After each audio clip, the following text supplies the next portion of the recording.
બાપે આવીને બિચારો થાકેલો તો સામે કહ્યું બેટા પાણી આપતો, તો પેલો મોબાઈલ માંથી માથું ઊંચું ના કરે, ગેમ રમતો હતો, કે પ્લીઝ હું થાકી ગયો છું, મને પાણી ના આપને.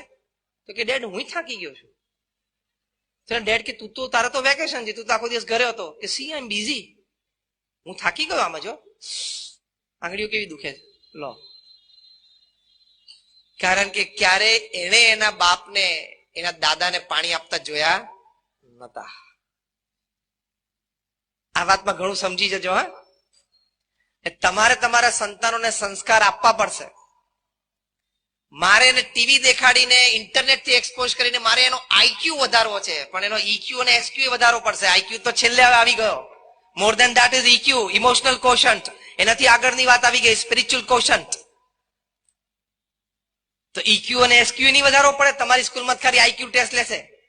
સારી સ્કૂલો ને આઈક્યુ ટેસ્ટ લે છે, એમાં ઈક્યુ અને એસક્યુ ટેસ્ટ લેવાની એની પદ્ધતિ નથી.